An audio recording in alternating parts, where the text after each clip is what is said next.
Acting can be a sickening business, but generally that doesn't apply to the romance scenes. And yet, Hollywood A-lister Emily Blunt hasn't enjoyed kissing all of her co-stars that much, to the point where it made her feel sick. During an interview with radio host Howard Stern, Blunt, who's currently starring in the action comedy The Fall Guy and earned her first Oscar nomination for Oppenheimer recently, said that though she has to kiss her on-screen love interests on film, she's hated some of it. Stern asked Blunt, "Have you wanted to throw up?" The actress responded, quote, "Absolutely." In recent years, Blunt has starred alongside more than a few industry heavyweights, but when pressed by Stern, Blunt declined to name any specific actors. We can, however, safely assume she's not talking about her real-life husband, John Krasinski, who played her spouse in his post-apocalyptic film A Quiet Place. Regardless, she told Stern, "I wouldn't say it's sort of extreme loathing, but I've definitely not enjoyed some of it." Still, Blunt remained positive while discussing on-screen love interests, saying that she makes an effort to find common ground with all of her colleagues. "I've got to find something I love about everybody. I have to find something, even if it's one thing.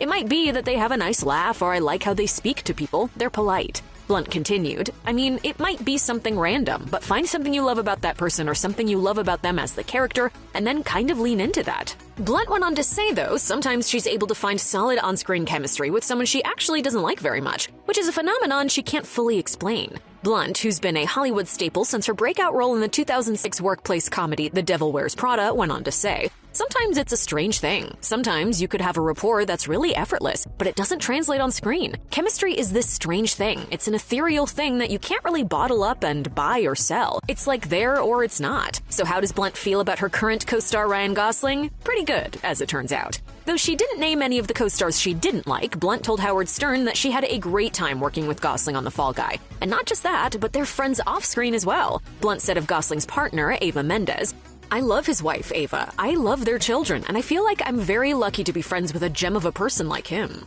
This doesn't come as a total surprise only because Blunt and Gosling have been on a completely charming press tour for The Fall Guy, which kicked off in earnest at the 2024 Academy Awards in March. The two nominees playfully bantered on stage about their rivalry. Gosling stars in Barbie and Blunt in Oppenheimer, which formed the box office sensation known as Barbenheimer together in the summer of 2023, and showed off their natural chemistry. And when Gosling hosted Saturday Night Live in April, Blunt appeared in his monologue to help him sing a reworked version of Taylor Swift's beloved song, All Too Well.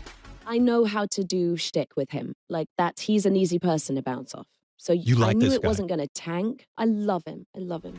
Anyone who's seen The Fall Guy also knows that Gosling and Blunt have excellent chemistry on screen as stuntman Colt Seavers and camera operator turned director Jody Marino, who begin the movie in the honeymoon phase of their romance, split and then rekindle their relationship. Blunt may not have revealed any other names while speaking to Stern, but it's safe to say that she and Gosling were able to use their natural chemistry to the fullest in this film. The Fall Guy is in theaters now.